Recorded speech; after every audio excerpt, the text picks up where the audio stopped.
Alright, this one should be Ghost Recon that we're booting up here. Yeah. Boot up Ghost Recon. There we go.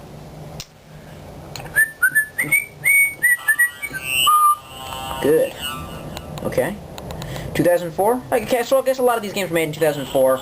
Movie was in development by 2000. Anyway. Press the 5 key. Loading. And short. Campaign. Yeah! Do it! Rock and roll!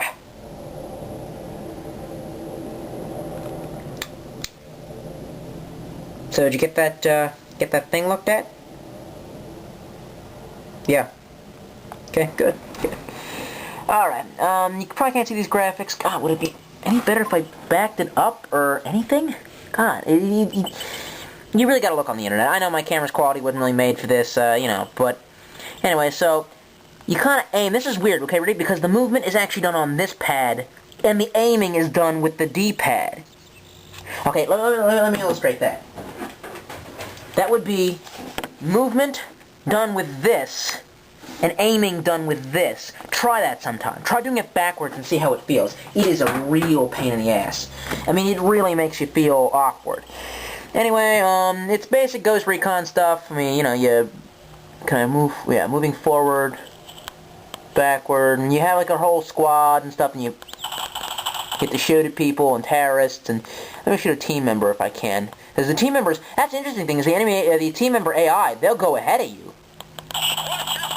Oh, watch my fire. Die, die, die, pigs, die.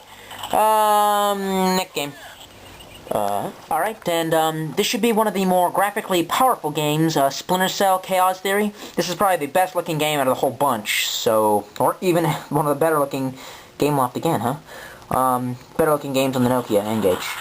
Woo! Open up with some full motion video. Yeah, boy. Haven't seen any of that yet. In fact, this is the only game with full motion video, I think. Maybe except for, well, press 5 key. Chaos Theory. I never was into the Splinter Cell series, mainly because, well, it's like Metal Gear, but realist, and the truth is that, I don't know, just Sam Fisher, it's like sneaking around in a brick suit, you know what I mean? It's like, hey, you have any emotions, buddy? Oh, you don't? Oh, I'm sorry. Take a look at that. Not bad. That's a better camera angle. There you go. Not bad. And the controls, believe it or not, are actually the smoothest of anything. So, of any of the games, this is probably my favorite. Let's see if I remember how to play. Nope. That goes to optic cable. I can look it through the door. No, okay, wait. I gotta go over here to this blinking thing. Okay. And that operates the camera angle, so you can see the camera angles kind of change in there. And he runs, and he jumps, and he does the Sam Fisher thing. And it's not that bad, really. We're going to open this door here. He's going to go on through. How do I jump? I remember... Oh, yeah. Oh, you heard it. You heard it. Ready? Yeah. Alright. How do I jump? Jump. Nope. Jump. That's scope. Number 1 is gun. Yeah, there you go. You can see some crosshairs. We don't have any bullets, ironically. Anyway, of any of the games, I think this is probably the best. And I'll probably actually be tempted to play this one through, believe it or not. Yes, actually play it through, if you can believe that. So, alright, we're going to take a look at the last game then, which would be Ashen's, which... Alright, alright, and here we go. I'm sorry, Ashen. Ashen, not Ashens. Oh my god. Did I say Ashens before? Like, you know, Dr. Whoa. Okay, so, here's this game, Ashen, and all I have to say about it is that, I remember seeing the commercials for this thing, and thinking, oh my gosh, how awesome. And I'm just thinking, that looks awesome. It looks cool, and like, really, like, look, it would have a cult fan base, which it may have, but let me tell you, of any of the first-person shooters I've played, maybe the story's not as generic, I don't know, it's about mutants or aliens or something like that, and the art style is interesting, if you can call it an art style. Again, what's the word, graphics aren't good enough to have an art style, if you will. That was my little art style. There you go. Okay, lights, good, shut the hell up.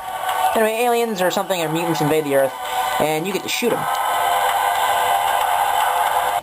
Okay, loading. Anyway, and, it seemed interesting. I thought that anyway, the controls, though, ugh. Oh god, it's like being drug out and shot. I can't really describe the controls to you, but terrible. Terrible, terrible controls. But for some odd reason, even with terrible controls and crappy visuals and, like, obviously no real, storyline, the action in it it's just enough to make me actually want to keep playing it. It's like I want to keep playing it to see if I can actually get through it. It just seems... Well, anyway. But you can probably... Again, I'm sorry that all of these you can't really see what the hell I'm doing, but it's like, I really encourage you to look up, the videos on YouTube. There's no reason that I should really have to get, try to figure out video capture, when you can just look these up on YouTube. Which, whatever, if you don't like my videos, go away. Thank you. Anyway, the controls on this are like the stiffest FPS controls I've ever had to deal with, and it really kind of is like sawing off your arms and legs. Yeah, please do that to me when I have to play this game. With the controls, make me want to somebody in the head. Just run to their office and right in the head. Just like that. Loading graphics are kind of interesting, but again, all the graphics on these really kind of look like puke. Which, well, alright, that's all the games. Final thoughts coming at you. Turn off. Okay, there you go. Okay, final thoughts about, the Nokia Engage QD. The QD, like Engage QD, the whole Engage thing was kind of cursed, and that's what I like doing. I don't want to review Sony, PlayStation, or N64, or just because it's old doesn't mean that everyone doesn't already know about it. Everyone remembers the NES because it was classic and cool. Everyone remembers Genesis, but few people... Or not few people, because it does, people remember the N-Gage, but it's really kind of interesting. It gets shock value when you pull one of these out in a cell phone store, and they gawk at you, because I was trying to figure out if I could get a cell phone plan for it. The reason it was so expensive, though, was that now that they've become an absolute failure, it's a really niche market, and you have to understand how hard it is for someone like me to come up with, to grab these things off of eBay, because the truth is that they get bought up by people who, A, want to look geek chic, and B, are collectors, or, want to do what I'm doing, review it. And the thing is that, do you understand how geek chic this is? This is one of the king of all nerd things to whip one of these out and say, oh, you have an iPhone? Okay, I have a Nokia N-Gage. I'm using this for a cell phone, and that's how cool I am. And it's like everyone, all these like West Coast, Southern California, SoCal stoners, they keep running out, these yuppies keep running out and buying these for like $150 on eBay. You can look, they can get up to $150 depending on whether they're unlocked or not, which this one isn't. Anyway... But, honest to God, a reason to pay that much, even $60, and that was cheap.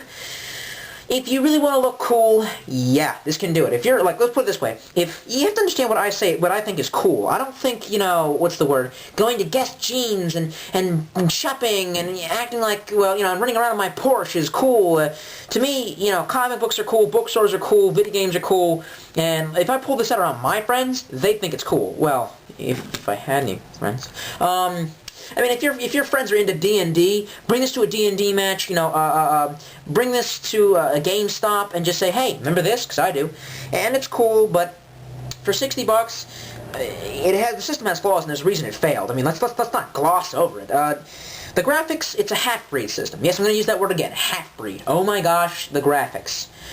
They're not terrible. They're better than Atari Jaguar. Yeah, they're better than, like, Jaguar or 3DO.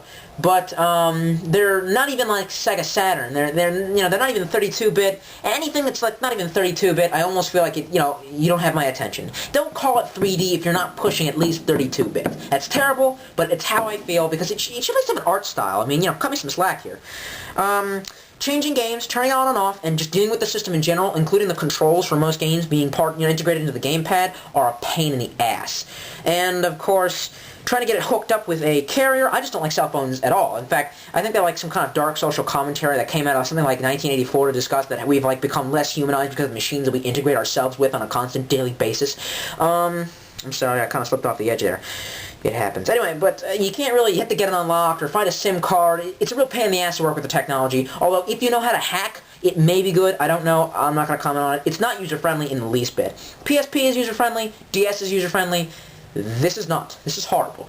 I might be looking into checking out gaming phones. Not even like just getting them hooked up to use, just buying a gaming phone and doing a review of it because, well, anyway, this is giving me inspiration and it's giving me some new ideas. I'll probably be bringing you some other reviews, but You know what?